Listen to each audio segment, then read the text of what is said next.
Ladies and gentlemen, we interrupt your regularly scheduled programming to bring you this special bulletin. Every now and then, I make plans to talk about a particular topic and sit down and record, and then all of a sudden, something happens on the social media interwebs that takes precedent that says, oh no, you have to talk about this. And I do a little digging and find things interesting. The beginning of this topic started yesterday, the day before, thanks to good old Smash JT, concerning his most greatest and loving and endearing fan, the one, the only, failed. Anyway, Melissa Mercante talking about the Real Game Award, not the Real Game Awards. That's stuttering correct. Anyway, Jeff Keighley's Game Awards show coming up very soon, and wondering if she was going to be able to get tickets to the show. Got an email yesterday encouraging me to buy my own, as there were no spares. But why on earth would Melissa Mercante, the bastion of journalistic integrity in the video game industry, why would she be forced to purchase her own ticket? Goes a little further. Clicking through the majority of the space is, quote, sold out. Maybe if you didn't wait till the last minute, if you really, really wanted to go, knowing that they use filler seats or seat fillers, and that the most expensive tickets appeared to be resellers. So you got to get it from scalpers. Oh no, Alyssa, whatever shall you do? And that most, oh, I read that already. Still wild to not set aside tickets for the press, developers, and others who work in the industry.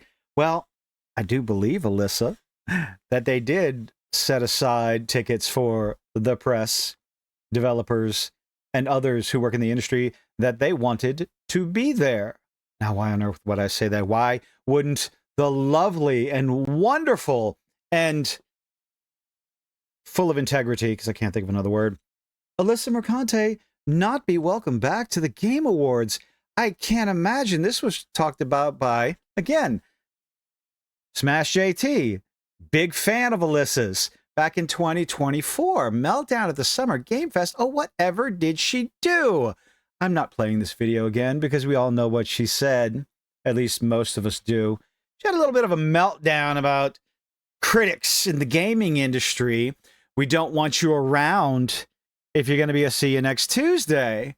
And it was wonderful. The game industry is diverse naturally, not because anyone is making them be diverse. This was the whole debacle concerning Sweet Baby Inc. and forced inorganic diversity, inclusion, and equity into entertainment, not just the video game industry. Something I've talked about, something many channels have been talking about for better part of 5, maybe even 10 years, where the diversity is a checkbox, the inclusion is a checkbox, and the story, the gameplay, the hero's journey is all the way down at the bottom of the list in order to check a box.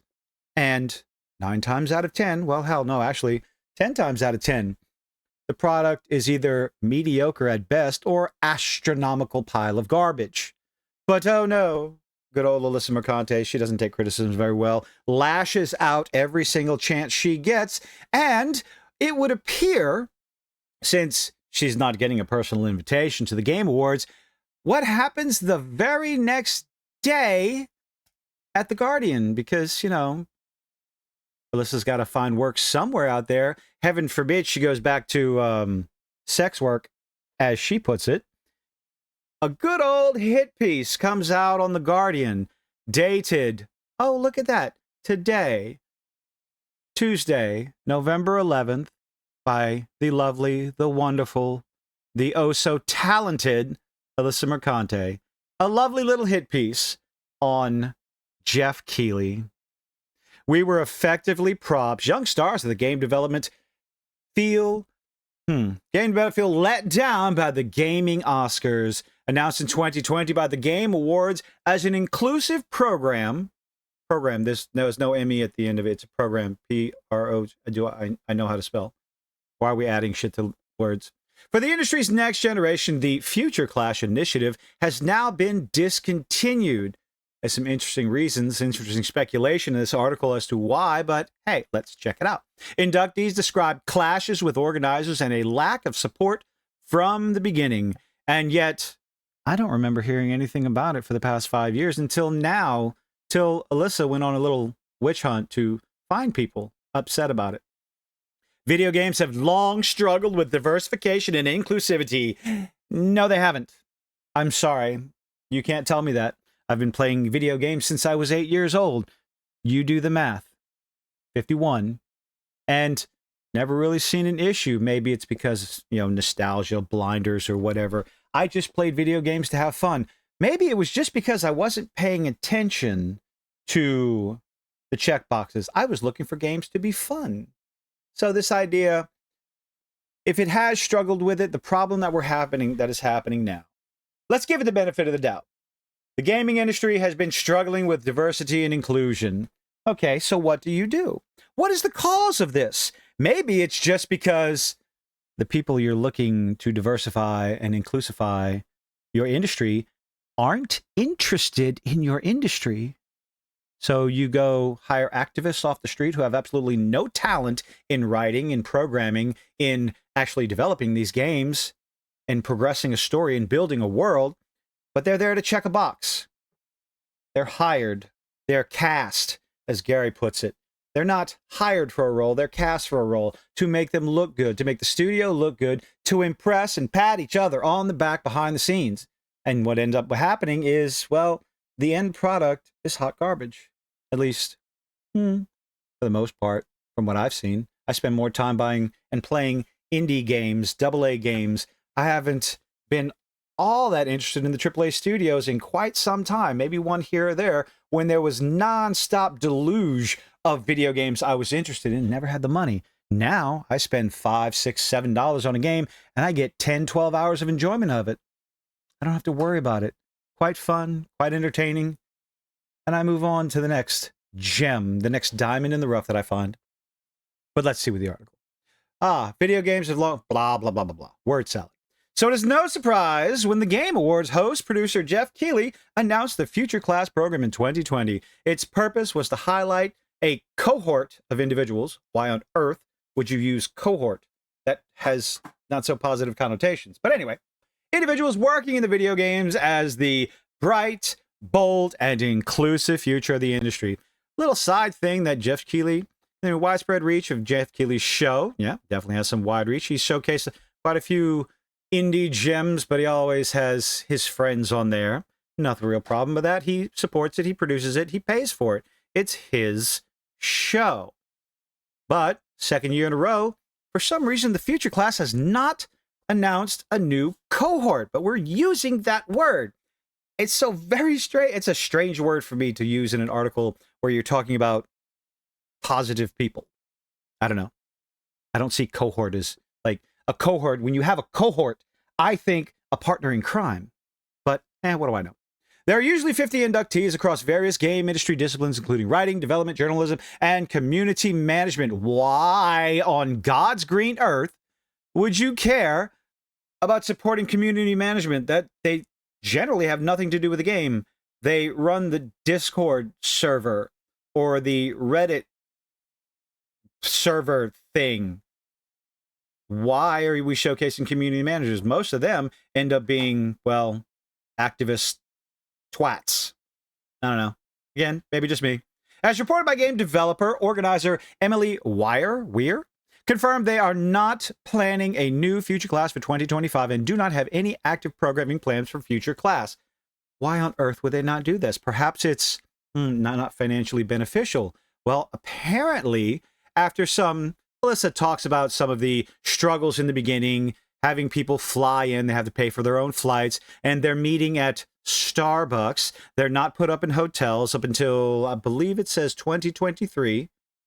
Some of the previous members, they fought for 2033 for putting them up in hotels for 2 nights, covering the flights. Everything that I got was a result of the previous classmates because, well, maybe Jeff didn't have the money or the organization. He was just getting started, right? Or maybe he really just didn't care that much and it was doing it for show. Who really knows? Unfortunately, come around 2023, the Future Class wanted to throw their weight around, so to speak. It's a figure of speech. I'm not talking about, the possibility of anybody in the Future Class having anything to throw around. Anyway, members accelerated the program's demise. Oh, wait a second. High-profile clash. So apparently the future class wanted to get political at the video game show. I will never understand why this is so necessary, why people find it so necessary to insert real-world politics, rather divisive politics, into someone else's shit, which is what they did. Wanting to sign an open letter to promote a little incident going on the other side of the world, or at least halfway around the world, that has nothing to do with video games. Did I mention it has nothing to do with video games? They tried to throw their weight around. They tried to force Keeley's hand in something, and well, I can't imagine that went over too well, because after that, well, as you can see, there's not been anything for the past 2 years. And oh no, Keeley and Weir did not respond to a request for comment, because they don't have to, Alyssa. Especially after, well, the lovely, wonderful comment you made on a live stream. If you don't like it, come fight me. For real, bitch. These are words she said. I quote, I will never put words in this woman's mouth. Everyone that's been talking about the, let's see, what is it? The failed sex worker or the former sex worker. These are quote tweets. These is messages that she has put online herself. How did you get so successful? She got on her knees and prayed with her mouth open, because I'm still on YouTube and I don't want to get attacked. Her words herself.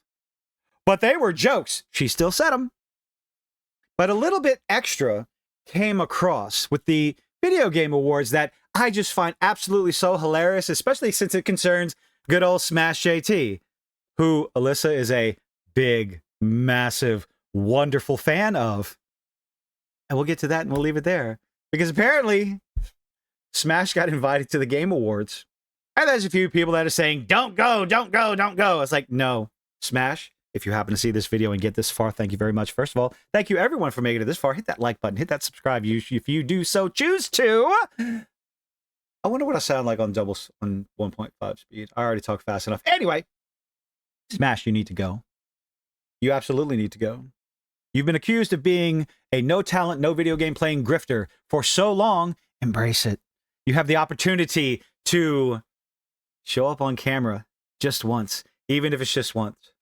Think of the other content creators who will be able to make video after video after video on you showing up at the Real Game Awards when Alyssa Mercante wasn't. Let the hilarity ensue. It's not surprising whatsoever that, well, Alyssa would write a hit piece on Jeff Keighley after finding out that she wasn't invited. Bitter hag and a half. But let me know what you think in the comment section down below. Leave a like, leave a dislike, do all those nifty little things that YouTube is begging to do. And I hope to see you on the next one. Bye.